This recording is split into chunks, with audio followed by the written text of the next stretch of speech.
यहाँ उपस्थित विद्यालय के प्राचार्य महोदय, सम्मानित अतिथिगण और देश का निर्माण करने वाले प्यारे विद्यार्थी, आप सबकी पावन उपस्थिति को प्रणाम करता हूँ।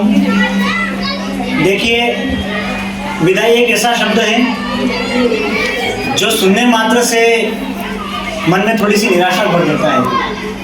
चाहे वो विदाई घर से बेटियों की हो, सरहद पर जाते हुए बेटों की हो और विद्यालय से जाते हुए विद्यार्थियों की, क्योंकि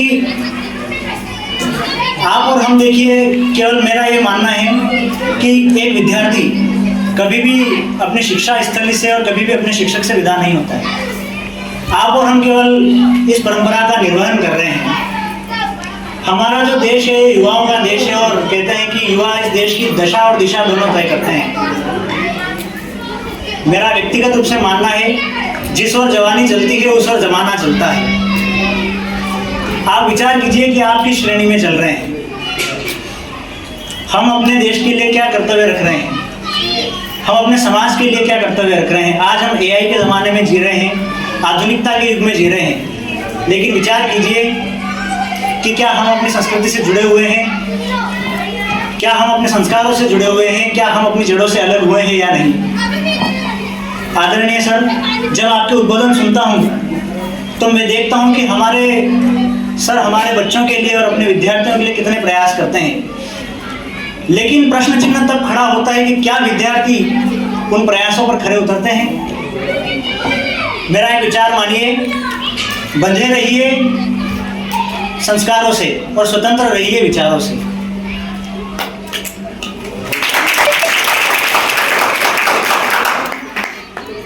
देखिए, ताली बजाना बड़ी बात नहीं है। आवश्यकता इस बात की है कि आपकी जो शिक्षा है वो केवल एक कागज का टुकड़ा बनकर ना रह जाए।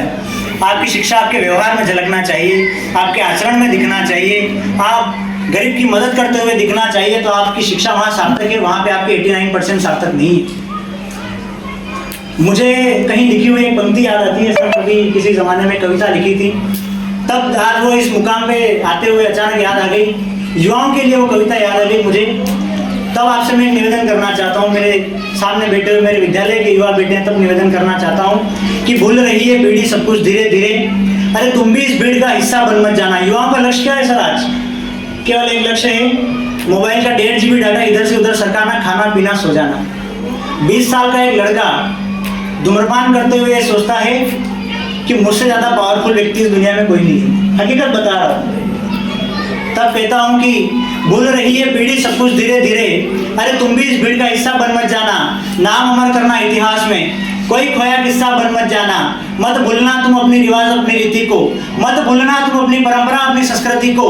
अरे आशा का सूरज बन चमकेगा तुम्ही में से तो कोई निराशा की अंधियारों में। अरे तुम ही बैठोगे संसद की भवनों में, सत्ता की गलियारों में। अरे शोध में मानो जैसे अब्दुल कलाम होंगे, मर्यादा में मानो जैसे रघुनंदन राम होंगे। अरे तुम्हें देखकर ही तो संतान अनुकरण करेगी, तुम्ही में से तो किसी का ये मातृभूमि वर्ण करेगी। और तुम ही ये इतिहास बदलोगे, हमें आशा ही नहीं पूर्ण विश्वास है, तुम नए भारत का नया इतिहास, तुम ही नए भारत का नया इतिहास रचोगे। नए भारत का नया इतिहास केवल मेरे बोलने और आपके ताली बजाने से नहीं होगा। आवश्यकता होगी एक राष्ट्र चेतना की और एक सामाजिक चेतना की, कि जिंदा हो तो जहन में स्वाभिमान होना चाहिए। अंतिम पंक्ति तक बैठे हुए हर व्यक्ति सुने कि जिंदा हो तो जहन में स्वाभिमान होना चाहिए। झुकना मनुष्य की सहज प्रकृति है, किंतु आत्मसम्मान होना चाहिए। और खूब कमाओ तुम धन दौलत वैभव संपदा रंग रूप यौवन स्वरूप, अरे रहो चाहे जहां भी, बस दिल में जिंदा हिंदुस्तान होना चाहिए, दिल में जिंदा हिंदुस्तान होना चाहिए। देखिए, 10वीं 12वीं की परीक्षा पास करना कोई बड़ी बात नहीं है। आप थोड़ी सी मेहनत करोगे तो आप पास हो जाओगे। मजा तो तब आता है जब आप जीवन की परीक्षा में संघर्षों को हरा करके आगे बढ़ते हैं, तब मजा आता है कि आप क्या कर रहे हैं और क्या नहीं। तब आपकी शिक्षा नापी जाती है कि आपने कौन से विद्यालय में पढ़ाई करी। मेरे जीवन का एक व्यक्तिगत मूल मंत्र है कि आप थोड़ी मेहनत करोगे तो आप पास हो जाओगे। ठीक है, पास होने के बाद आप कहाँ जा रहे हो और आप वहाँ किस तरह से अपने आप को प्रस्तुत कर रहे हो। आप कहीं भी प्रस्तुत होते हो, आप कहीं भी खड़े रहते हो, आप कहीं पे बोलते हो तो आप अकेले नहीं बोलते हो। आपके संस्कार, आपके विद्यालय की शिक्षा बताती है कहते हैं वाणी घर का पानी बता देती है। आपके बोलने के तरीके से व्यक्ति अंदाजा लगा लेता है कि कौन से विद्यालय का विद्यार्थी है।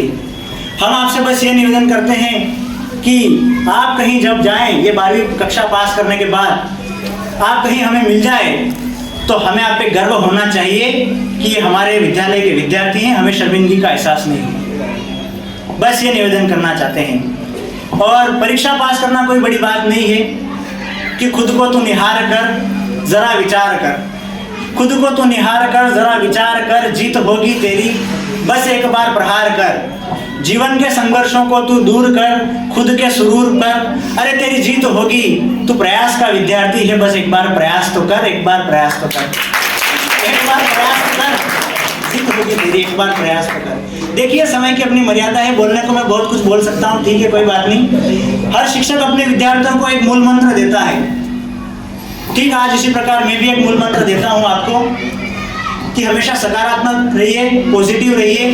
उतार चढ़ाव जीवन का हिस्सा है, बी पॉजिटिव। कुछ सपनों के मर जाने से जीवन नहीं मरा करता है। और मेरे जीवन का एक ही मूल मंत्र है, बस आप अपना लीजिए।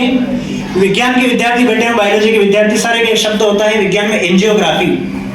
एंजियोग्राफी ये होता है कि जो व्यक्ति ज़्यादा तनाव लेता है, ज़्यादा स्ट्रेस में रहता है, तो उसके हृदय की नसें जो है, उसके हार्ट की जो नसें वो चौक हो जाती है, तो हार्ट की नसों का ऑपरेशन करवाने के लिए जो ऑपरेशन कराया जाता है उसको एंजियोग्राफी बोलते हैं। तब इस एंजियोग्राफी का सर मैंने ऑपरेशन कर दिया 2 पंक्तियों में। 2 पंक्तियों में मैंने ऑपरेशन कर दिया कि हंसते मुस्कुराते रहिए, अस्पतालों के चक्कर काटने की जरूरत नहीं पड़ेगी और हमेशा एंजॉय कीजिए, कभी एंजियोग्राफी करवाने की जरूरत नहीं पड़ेगी। बहुत बहुत धन्यवाद। हंसते रहिए, मुस्कुराते रहिए।